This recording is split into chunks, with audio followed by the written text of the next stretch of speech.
ಇವರು ಸಾಮಾನ್ಯ ಮನೋವೈದ್ಯರಲ್ಲ, ಅಮೆರಿಕಾದಲ್ಲಿ ಓದಿ ಚಿನ್ನದ ಪದಕ ಪಡೆದವರು. ಅಷ್ಟೇ ಅಲ್ಲ, ವಿಶ್ವದಲ್ಲೇ ಪ್ರಖ್ಯಾತರಾದ ಮನೋರೋಗ ತಜ್ಞ ಬ್ರಾಡ್ಲೆ ಅವರ ಮೊದಲನೇ ಶಿಷ್ಯ. ನಾನೊಂದ್ಸಲ ಅಮೆರಿಕಾದಲ್ಲಿ ಬ್ರಾಡ್ಲಿ ಅವರನ್ನ ಭೇಟಿ ಮಾಡಿ ಪ್ಯಾರಾಸೈಕಾಲಜಿ ಬಗ್ಗೆ ನನಗಿದ್ದ ಕೆಲವು ಸಂದೇಹಗಳನ್ನು ಕೇಳಿದೆ.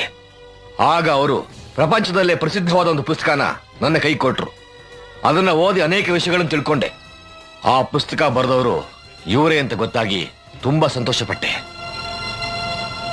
ಇಂಥ ದೊಡ್ಡ ವ್ಯಕ್ತಿಯನ್ನ ಮನೆಯಿಂದ ಆಚೆ ಕಳ್ಸಕ್ ನೋಡ್ತಾ ಇದ್ದೀರಾ? ನೀವೆಲ್ಲ ಇವ್ರಿಗೆ ಇಷ್ಟು ಅವಮಾನ ಮಾಡ್ತಾ ಇದ್ರು ಅದನ್ನೆಲ್ಲ ಸಹಿಸ್ಕೊಂಡು ಇವ್ರು ಇಲ್ಲೇ ಇದ್ದಾರೆ. ಯಾಕೆ ಗೊತ್ತಾ? ಬೇಡಿ ಆಚಾರ್ಯರಿ, ನಿಮ್ ಹೆಂಡತಿ ಬಗ್ಗೆ ಒಂದು ಮಾತಾಡಿದ್ರು ಅಂತ ಅವರನ್ನ ಮನೆ ಬಿಟ್ಟು ಹೋಗಿ ಅಂತ ಹೇಳ್ತೀರಾ? ಆದ್ರೆ ನಿಮ್ಮ ಹೆಂಡತಿನ ಕಾಪಾಡೋದಕ್ಕೋಸ್ಕರ ಇವರು ತಮ್ಮ ಜೀವನೇ ಪಣವಾಗಿಟ್ಟಿದ್ದಾರೆ ಅಂತ ನಿಮ್ಗೆ ಯಾರಿಗಾದ್ರೂ ಗೊತ್ತಾ?